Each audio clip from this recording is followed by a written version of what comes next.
bakunzi b'Imana muri kumwumviriza ijwi ry'Imana iwacu, ijwi ry'Imana iwanyu, Radio Maria Burundi. Turi ku munsi wa kabiri idominika ya 14 yo mu mwaka, tukaba tugomba kumviriza no kuzirikana ibisomwa by'uyu munsi Eklezia igitegekaniza. Igisomwa ca mbere tugisanga mu gitabo c'amamuko ikigabane ca 32 kuva ku karongo ka 23 gushika ku ka 32. Tuza gusoma no kuzirikana izaburi ya 16. Inkuru nziza tuyisanga kwa Matayo ikigabane c'icenda kuva ku karongo ka 32 gushika ku ka 38. Muri kumwe na Pastor Jean Ngendakumana. Tubanze twumvirize ibisomwa by'uyu munsi imbere yo kubizirikana. Ivyo dusoma mu gitabo c'amamuko. Muri rirya joro nyene Yakobo aravyuka agenda ajanye abagore biwe bompi, incoreke ziwe zompi n'abana biwe ukari 11, arajabuka icambu ca Yaboki, arabajana arabajabutsa nabo nyene, ajabutsa n'ivyo yaratunze vyose. Hanyuma naho Yakobo asigarayo wenyene. Haraza rero umuntu, barafatana barakirana burinda buca. Nyamuntu abonye atari bushobore kumutsinda, akora Yakobo ku mutsi witako, uwo mutsi urahinyagara bakiriko baragwana. Uno muntu aramubarira ati, ndekura, umutwenzi uratambitse. Ariko Yakobo aramwishura ati, sinkurekura utampezagiye. Nawe aramubaza ati, witwa nde? Nawe ati, Yakobo. Uruwundi ati, nubu citwa Yakobo, ariko uzokwitwa Isirayeli, kuko waragwanye n'Imana, abantu nabo uzobatsinda. Araheza Yakobo amubaza ati, ndagusavye umpishurire nawe izina ryawe. Uruwundi ati, igituma umbaza izina ryanje niki? Araheza aramuhezagirira hano nyene. Yakobo rero yita aho hantu Peniweli, nukuvuga inyonga z'Imana, kuko yibwira ati, nabonye Imana imbona nkubone kandi ndacariho. Izuba ryariko riraseruka mu gihe Yakobo yarenga Peniweli, akagenda aracumbagira itako. Iryo ni ijambo ry'Imana. Kuri urya munsi maze gushikira ubutungane, nzokwihweza inyonga zawe. Kuri urya munsi maze gushikira ubutungane, nzokwihweza inyonga zawe.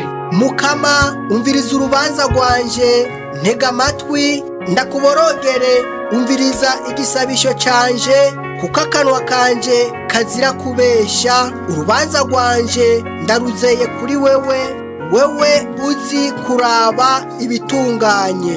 Kuri urya munsi maze gushikira ubutungane, nzokwihweza inyonga zawe. Urihweza umutima wanje ukangendera ijoro, ukancaca ntihagire ico umbonako, nta kabi wosanga mu vyiyumviro vyanje, akanwa kanje nako nyene ntikacumuye. Kuri urya munsi maze gushikira ubutungane, nzokwihweza inyonga zawe. Ndakwambaza kuko utabura kunyishura Mukama, ntega ugutwi wumvire ijambo ryanje, erekana imbabazi z'agatangaza umfitiye, wewe ukiza abakwizeye ukabakiza abansi.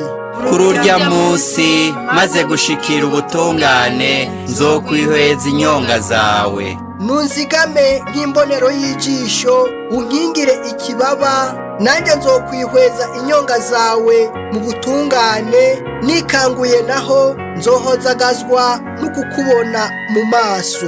Kuri urya munsi maze gushikira ubutungane, nzokwihweza inyonga zawe.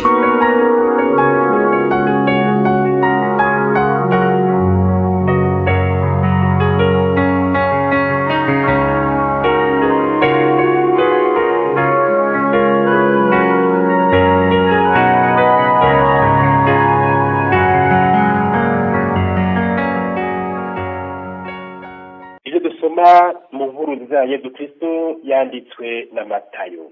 Barazanira Yezu ikiragi cafashwe na Shetani. Iyo Shetani imaze kwirukanwa nyakiragi kiravuga. Abari aho barumirwa bati ni ubwa mbere tubona ibyo muri Isirayeli. Abafarisayo nabo bavuga bati umwami w'amashetani niwe mufasha kwirukana amashetani.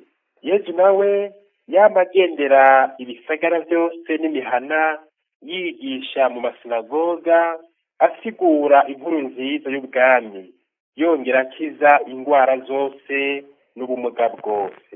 Hanyuma abonye ishengero rimukwirikira yumva rimuteye ikigongwe, kuko abantu bari barushe cyane bajonjogoye basa n'intama zitagira umwungere. Araheza abarira abigishwa biwe ati ivyimburwa ni vyinshi yamara abakozi ni bake. Sabe rero nyene umurima arungike abakozi benshi mu murima wiwe.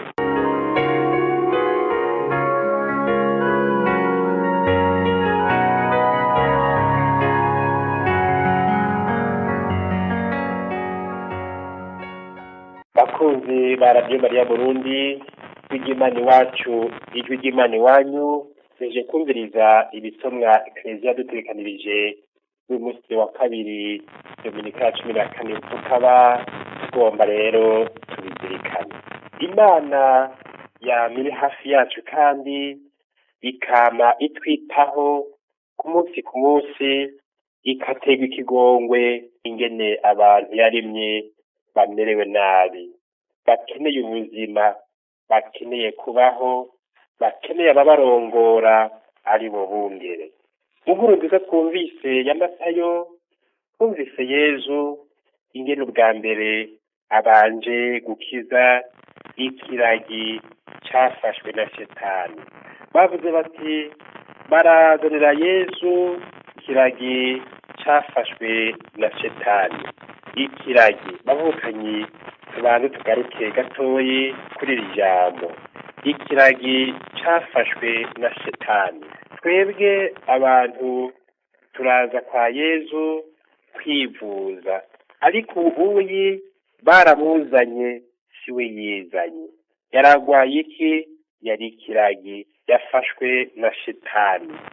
Yavuga none gabavukanyi, iki kiragi cyafashwe na Shetani cyo twigisha iki? Abatari bake muri twebwe, mu Barundi n'abatari Abarundi, eka umuntu Imana yaremye, akenshi turaba ibiragi byafashwe na Shetani, kandi tukabibiragi tuvuga, kuko tuvuga amajambo atoteje kuvugwa, tukiyumvira ibitoteje kwiyumvirwa, tukabibiragi by'ijambo ry'ukuri ntiturivuge. Ntituvuge ukuri, ntituvuge ijambo ry'Imana, ntituvuge ijambo riremesha. N'icyo gihe tuba turi nk'ibiragi, kuko twafashwe na Shetani ituzibya akanwa. Abatari bake babandi bavuga ngo ntawe uvuga n'injya mu kanwa, abo n'ibiragi bamaze gutamikwa ibibabuza kuvuga. Abo n'ibiragi byafashwe na Shetani, Shetani y'amafaranga, Shetani y'ubutegetsi, Shetani y'ibiti, Shetani y'ibindi byose umuntu arondera, akabirondera yibagira yuko Imana bitanga byose. Ibyo byose bitangwa n'Imana, ntibigutume ubikiragi, ureke kuvuga igikenewe, ureke gusamiriza ijambo ry'Imana, ureke kuraba abarushwa n'abagowe. Ibiragi byafashwe na Shetani. Iyo Shetani imaze kwirukanwa, nyakiragi kiravuga. Umuntu amaze kwakira ijambo ry'Imana, amaze kumva ko mu mutima yakize, araheza agatobora, akavuga ibyo byose biza bihayagiza Imana, agaheza akaba umutumwa w'Imana, akavuga ijambo ridasunitswe n'impwemu, ahubwo ijambo rya mutima mweranda, ari rya rindi riremesha, rizana amahoro, ritanga ubuzima, rigatanga akanyamuneza, rigatanga umwizero. Ariko rero Yezu ibyo yakoze, abafarisayo bahavuye babisukamwo amazi mabisi, baca bavuga bati umwami w'amashetani niwe mufasha kwirukana amashetani. uwugutuka ntagutorera kandi uwugomba kukurya ntabura imboga gukoza. Yezu rero bagomba kumutyoza bagaca bavuga yuko akora ku bubasha bwa shetani. N'umuntu akorera Imana, Yezu yavuze ati nimba bagiriye gutyo igiti kibisi hari akantu icumi. Nimba rero umwana w'umuntu bamwise shetani kandi ko akorana n'amashetani, hari akantu wakorera umwana w'Imana. Yezu nawe yamara yahavuye ngo acike inkokora kuko yabandanya akora ubutumwa. Batubwiye bati yamagendera ibisagara byose n'imihana, ataravye ivyo abafariziyo bamubwira, ataravye ingene bamuca intege, akabandanya ubutumwa yigisha mu masinagoga, asigura inkuru nziza y'ubwami, yongera akiza ingwara zose n'ubumuga bwose. Hanyuma ikindi ca kabiri, abonye ishengero rimukwirikira bumva rimuteye ikigongwe, kuko abantu bari barushe kandi bajonjogoye, basa n'intama zitagira umwungere. Bavukanye ico bita umwungere ni ikintu gihambaye. Intama zitagira umwungere ifyisi ziraramo, intama zitagira umwungere zirasanzara, intama zitagira umwungere nta mwizero zigira, intama zitagira umwungere akanyamuneza koko zirabaza, intama zitagira umwungere ubuzima buba buhagaze.